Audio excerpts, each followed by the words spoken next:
Chào các bạn, hôm nay thì cha con ăn cái con tôm hùm này. Con tôm hùm này cũng vừa không to lắm nhưng mà không nhỏ lắm. Khoảng này là khoảng 2 kg, ký mấy 2 kg. Cũng được. Lâu quá không ăn, bởi vì ăn lại coi nó làm sao. Rồi ăn với lại kim chi, bắp cải kim chi với lại chấm muối tiêu chanh. Ăn cái càng hay là ăn cái thân mình? Yes. Ăn cái này để cho nó chất lượng xíu.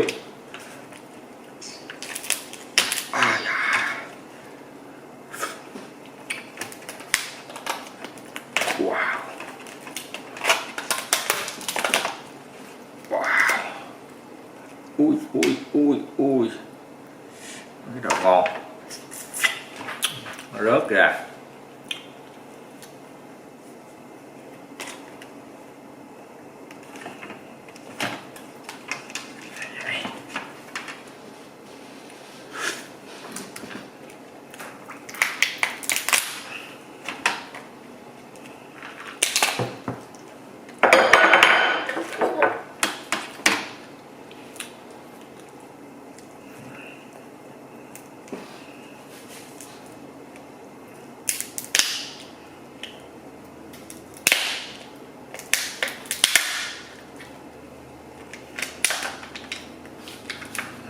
Tôm hùm này nó cũng dễ gỡ, không có khó lắm. Không, bẻ cái rau nguyên thôi. Nó cầm cái đuôi, kéo cái đuôi nó ra. Ơi ơi, nhảy cái chuyện rớt lùm ra. Đó, bỏ xuống đây. Ở trong này nó có máu không à, máu quá trời luôn. Lấy dao cắt không?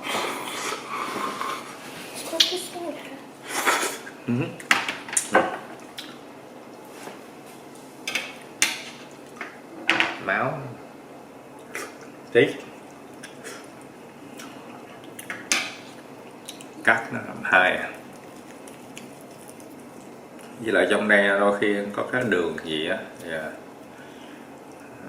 đường này lấy ra bỏ.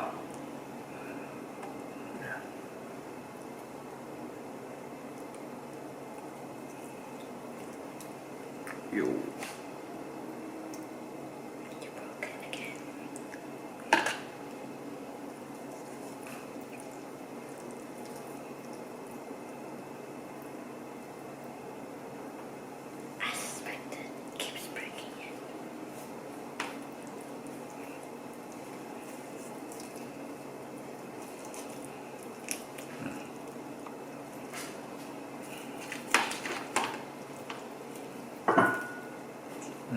Thịt nó nè, nhìn cũng phê ha. Người nửa miếng rồi, ăn thử đi con, chấm vô.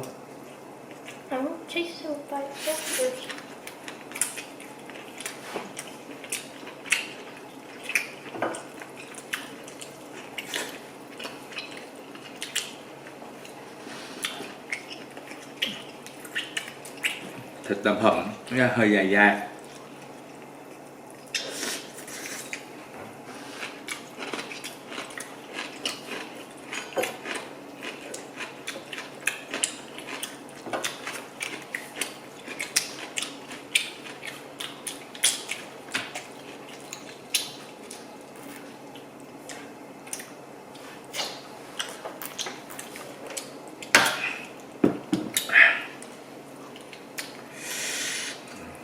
Cái đuôi nó còn dài hơn nữa.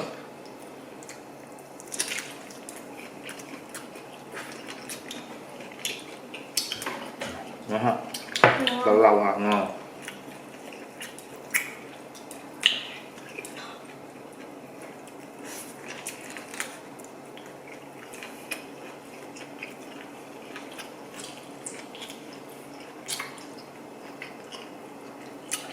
trong này còn đã nữa.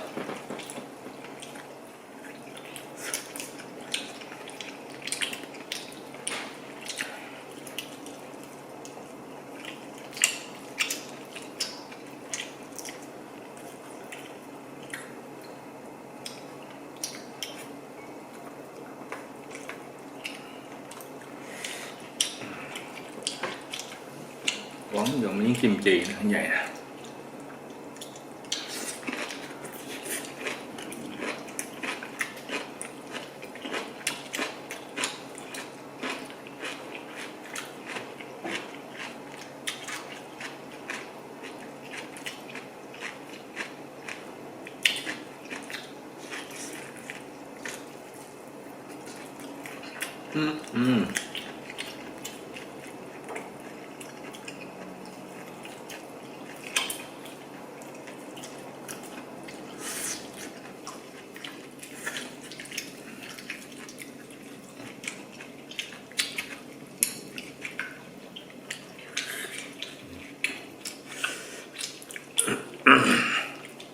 Wow.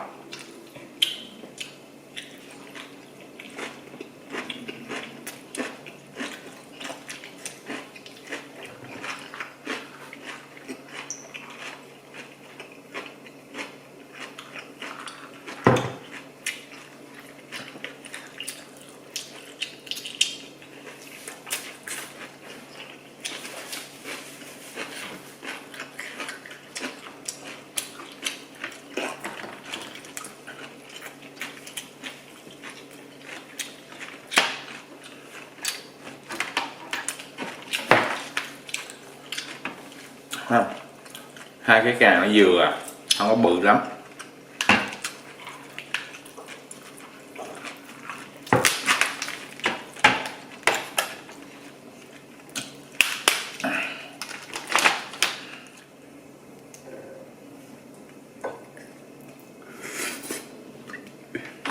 One of the parts. Hmm? This feels like one of the parts where the claw with pinchers are, and that part it tastes. No, that one tastes better than that part you're talking about. What feels like?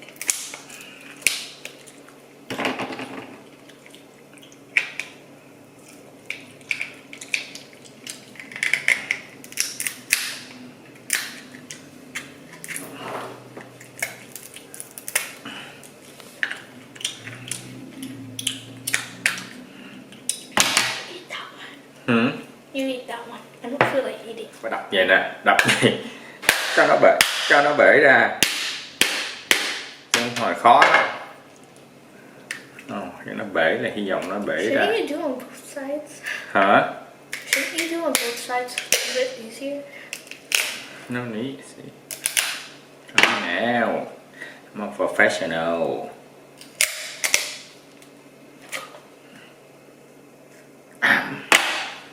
Đẩy cái miếng này ra một cái. Boom. Nguyên một cái càng này không?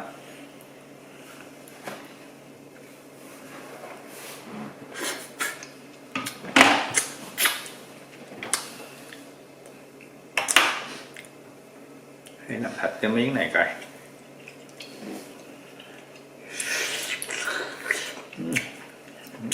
Đẩy nó cũng ra.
chỗ đó, còn là nó ngon. Thịt càng ngon.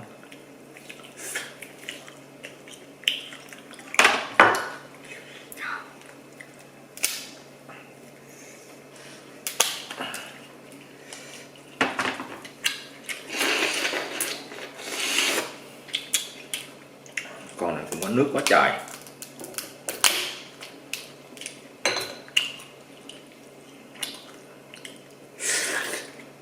Đẩy nó ra.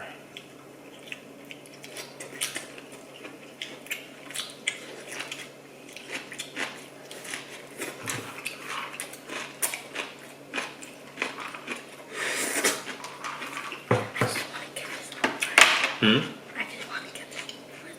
Let's go.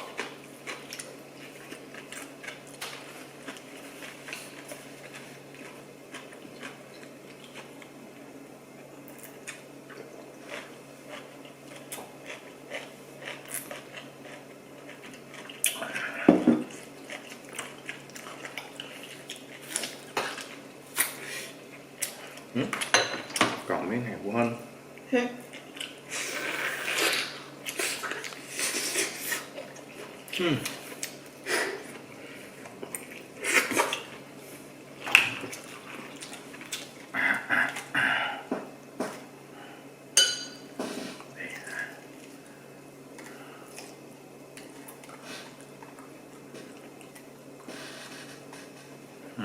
Nó hơi nhỏ xíu. Okay.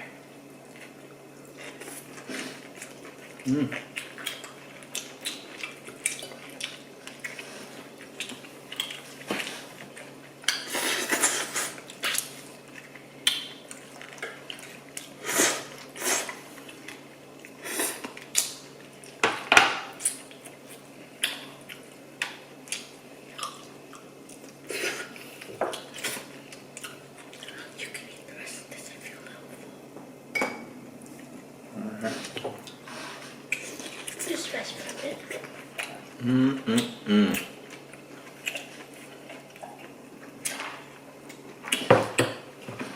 Cái càng tôm hùm ngon thiệt.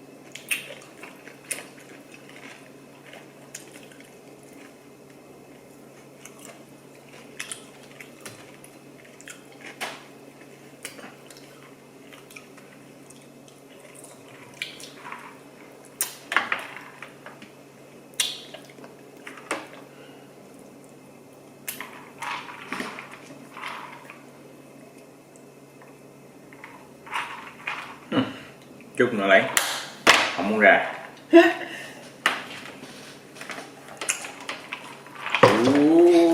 Chả này chuẩn bị chưa? No.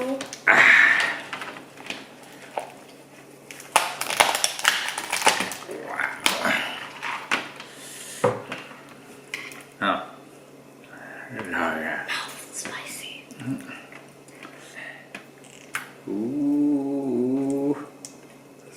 Mấy gạch á. Oh. Have butter.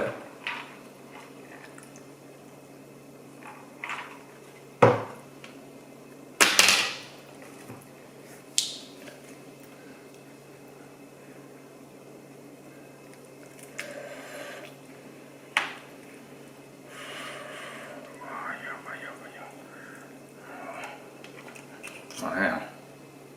11 cái lớp luôn.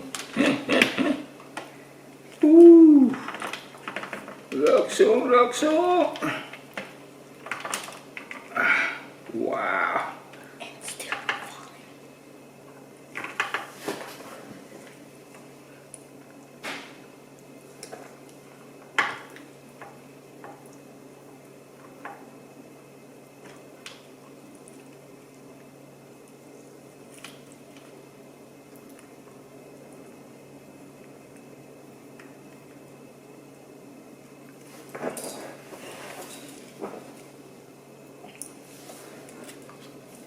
vegetable fruit.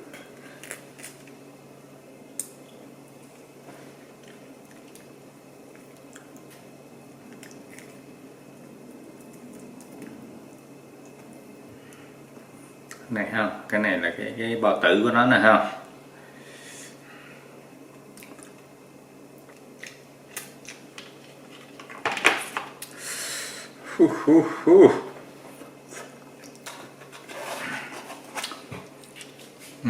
Cái đầu đây được bao nhiêu rồi, thấy không?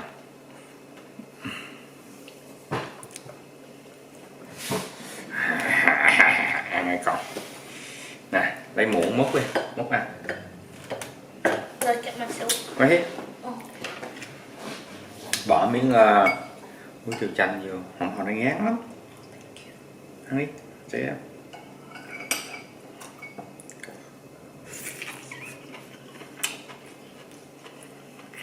mừng mà. Cho ba mượn miếng. Yeah. Oops, it's falling. You can take that one. No.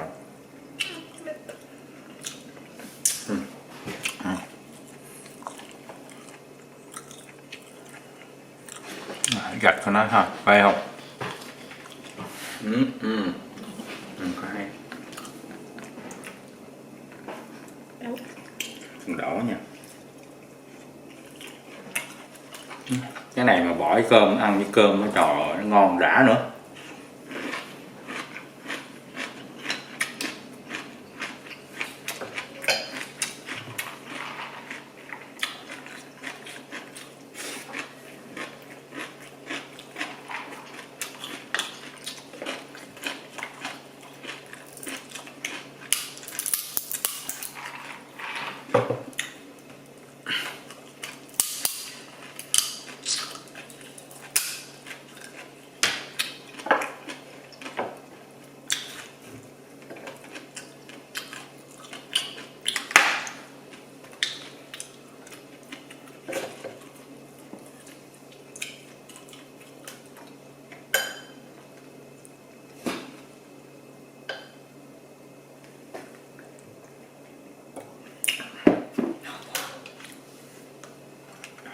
Ăn ít vậy. Trời ơi.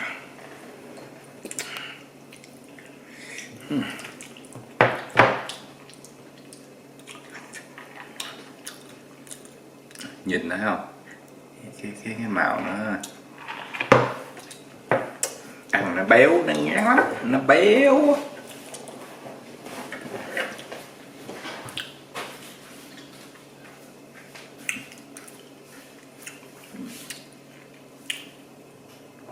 Béo mà nó béo kinh khủng luôn.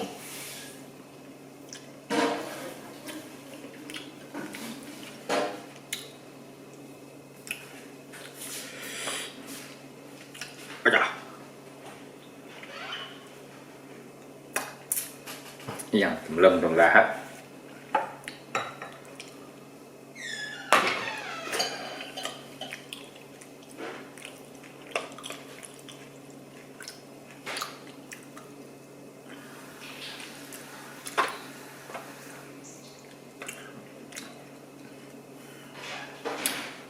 Hèn chi nó trên nã ăn 1-2 muỗng à, nó chạy rồi.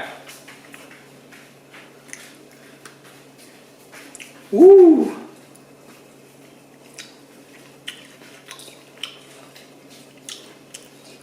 you have some on your eyebrow.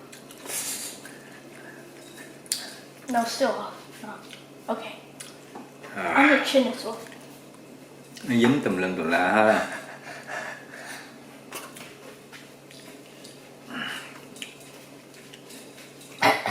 Còn cái phần này á, là thịt cũng như là da trên đầu của nó đó.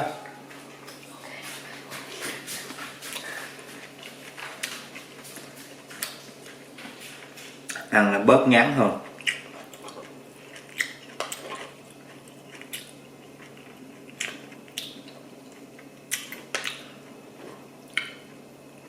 Không?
Vét cho nó sạch luôn.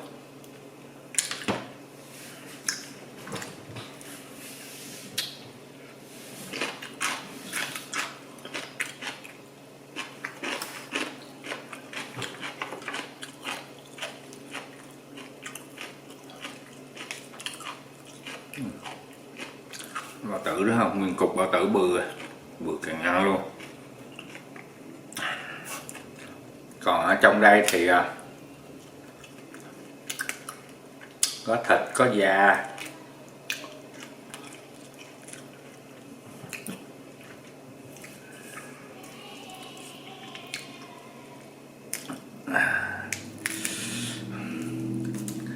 mấy cái này dục ra hết.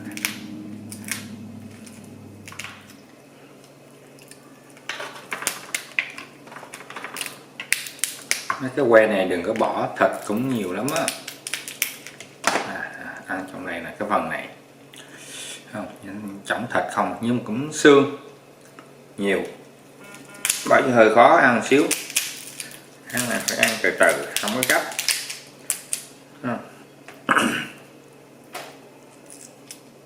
Nguyên cục ha, cục thịt nè, kéo ra cục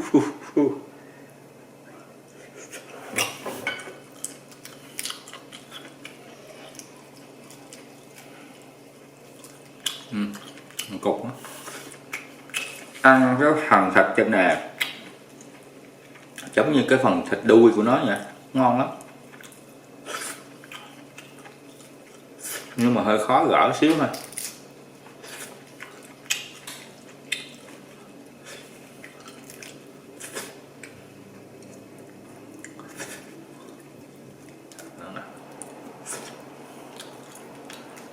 Nguyên cục luôn.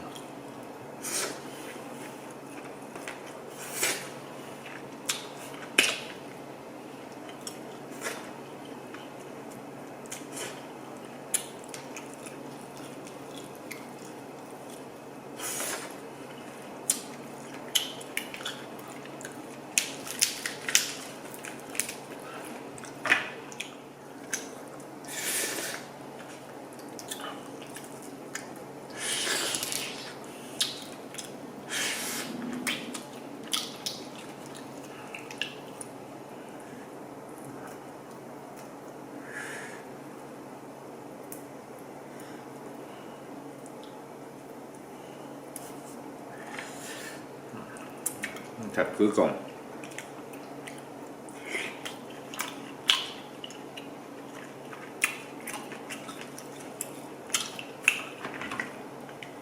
Đủ rồi nha. Để cái này rỡ nó từ từ ra ăn cho nó không tốn thời gian. Rồi, cảm ơn các bạn đã theo dõi nha. Nếu mà các bạn nào chưa đăng ký giùm nha. Rồi, hẹn gặp lại các bạn lần sau. Bye bye.